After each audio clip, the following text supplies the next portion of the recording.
That అడ్లేకండి. Thank you. So నేను ఎలాగొచ్చాను, ఏమిటి, నా మైండ్ సెట్ ఎలా ఉండింది, ఎప్పటికప్పుడు అది మార్చుకుంటూ ఎలాగ నేను ఎవాల్వ్ అయ్యాను అనేది ఈ రోజున మీతో నేను షేర్ చేసుకుంటే అది చాలామందికి ఆలోచింపచేస్తుంది, ఆచరించేలా చేస్తుంది. అది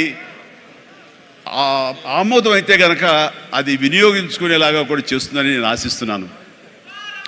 అండ్ నాకు చిన్నప్పుడు స్కూల్లో చేరినప్పుడు 7th 8th క్లాసుల్లో నాకు ఇంట్రెస్ట్ అనేది ఏమిటి అని అన్ని ఏదో ఒకటి సాధించాలి, ఏదో ఒకటి ఉండాలని ఉండేది. గేమ్స్ అనేది, ఆట అనేది ఎవరికి ఇష్టం ఉండదండి. చదువు అంటే కష్టం కానీ ఆట ఎవరికి ఇష్టం ఉండదు. సో చదువు వైపు తప్పనిసరిగా వెళుతున్నాం కానీ నా మనసు ఆటల వైపు అని. అప్పట్లో బాల్ బ్యాడ్మింటన్ ఉండేది, ఎల్లో బాల్ ఇలా ఉండేది. సో 1-2 రోజులు ఆడిన తర్వాత 3వ రోజు ఎవడో ఏమో తెలియదండి, సరిగ్గా కొడితే అది నా కంటికి తగిలి కళ్ళు వాచిపోయింది. ఆ తర్వాత మళ్ళీ ఆ గేమ్ వైపు వెళ్ళలేదు. సరే వాలీబాల్ ఆడదాం కదా అంటే వాలీబాల్ ఆ అవతల షాట్ ఎగిరి కొట్టినప్పుడు నేను ఫింగర్స్తో టచ్ చేశాను. ఇలా టచ్ చేస్తుంది, ఫింగర్తో టచ్ చేస్తే మొత్తం ఏళ్ళు వంగిపోయినాయి.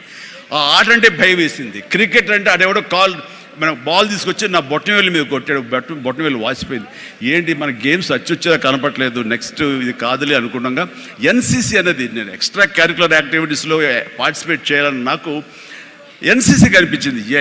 ఎన్సీసీలో ఒక క్రమశిక్షణ వస్తుంది అండ్ ఎక్సర్సైజ్ ఉంటుంది, డిసిప్లిన్గా మనం ఇది అన్వయించుకోవచ్చు, అలవర్చుకోవచ్చు అనే ఉద్దేశం దాంతో చేరిన నాకు కాలేజీ డేస్లో బీకామ్ చదువుతుండగా ఫస్ట్ ఇయర్లో ఒక క్యాడెట్ ఆఫ్ ఎన్సీసీ, నేవీ ఎన్సీసీలో నేను చేరినప్పుడు ఒక క్యాడెట్గా చేరాను. నెక్స్ట్ ఇయర్ పెటీ ఆఫీసర్ అయ్యాను. ఆ తర్వాత క్యాడెట్ కెప్టెన్ అయ్యాను. ఆ తర్వాత సీనియర్ క్యాడెట్ కెప్టెన్ని 3rd ఇయర్లో అయ్యాను. అవ్వటమే కాదు, ఈ ఇంటర్నేషనల్గా నేషనల్ వైడ్గా జరిగేటటువంటి మన ఆర్డీసీ క్యాంప్ రిపబ్లిక్ డే సెలబ్రేషన్స్లో మా రాష్ట్రపతి రోడ్డు మీద నేను మన సైన్యంతో పాటు నేను కూడా కవాతు చేయడం జరిగింది. వాట్ వండర్ఫుల్ ఎక్స్పీరియన్స్ అంటే, ఓ పక్క నుంచి ప్రధానమంత్రి గారు, పక్కన ఇందిరాగాంధీ గారు అప్పట్లో అండ్ ప్రెసిడెంట్ వాళ్ళందరూ ఉన్నప్పుడు వాళ్ళు నడుస్తుంటే ఇది కదా మనం సాధించామంటే అనుకునేవాడిని. 9 క్లౌడ్లో ఉండేవాడు అనమాట, క్లౌడ్ 9లో నేను ఆ రకంగా చేసినప్పుడు ఎన్సీసీలో సాధించేశాను అనుకున్నవాడిని.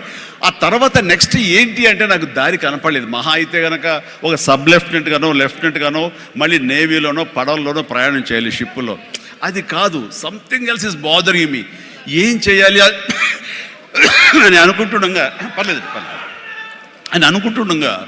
నాకు అనిపించింది, కాలేజీలో అనుకోకుండా ఒక డ్రామా వేశాను.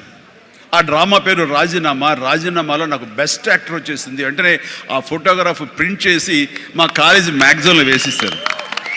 అండ్ అక్కడి నుంచి ఎక్కడికి వెళ్తున్నా సరే అమ్మాయిల దగ్గర నుంచి తోటి వాళ్ళ దగ్గర నుంచి నన్ను హీరోలాగా చూస్తుంటే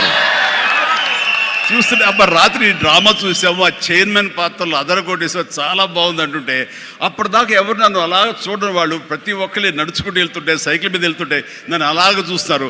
ఆ చూపులో అందమైన అమ్మాయిలు అలా ఇంకా చూస్తుంటే ఇంకా ఖుషిగా అనిపించేది. వావ్, అది ఎంత ఎంకరేజింగ్గా ఉండేదంటే నా ఫ్యూచర్ యాక్టింగ్ అయితే ఎలా ఉంటుంది అన్నది అక్కడ సీడ్ పడింది. అక్కడి నుంచి నా ఇంట్రెస్ట్ డెవలప్ అయింది. అక్కడి నుంచి సినిమాలు చూడటం, సినిమా మీద దృష్టి పెట్టడం జరిగింది. డిగ్రీ అయిపోగానే ఏం చేయాలి అని నాన్నగారితో వాళ్ళతో డిస్కషన్ వచ్చినప్పుడు నేను మెడ్రాస్ వెళ్ళి సినిమా యాక్టర్ అవుతాను అనగానే నాన్నగారికి సినిమాల మీద మక్కువ ఉంది. ఎక్కడ లోకల్గా సినిమా షూటింగ్ జరుగుతుండగా ఆ ప్రొడ్యూసర్ తోటి ఉన్నప్పుడు నాన్న 1-2 వేషాల్లో చిన్న వేషాలు, మహా అయితే సెకండ్స్తో ఉంటుంది, 1 minute కూడా ఉండదేమో.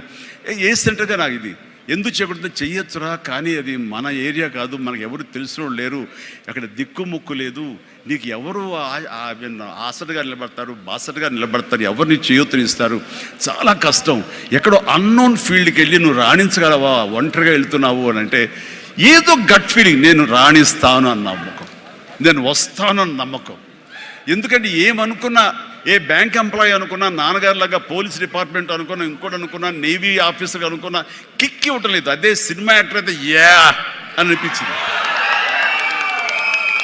అని అప్పటి నుంచి సినిమా మీద దృష్టి పెట్టాలంటే నేను లింగులిటుకుంటూ వెళ్ళి 4 ఫోటోలు తీసుకుని ఆఫీసుకి వెళ్తే ఎవడో ఆదరించడు.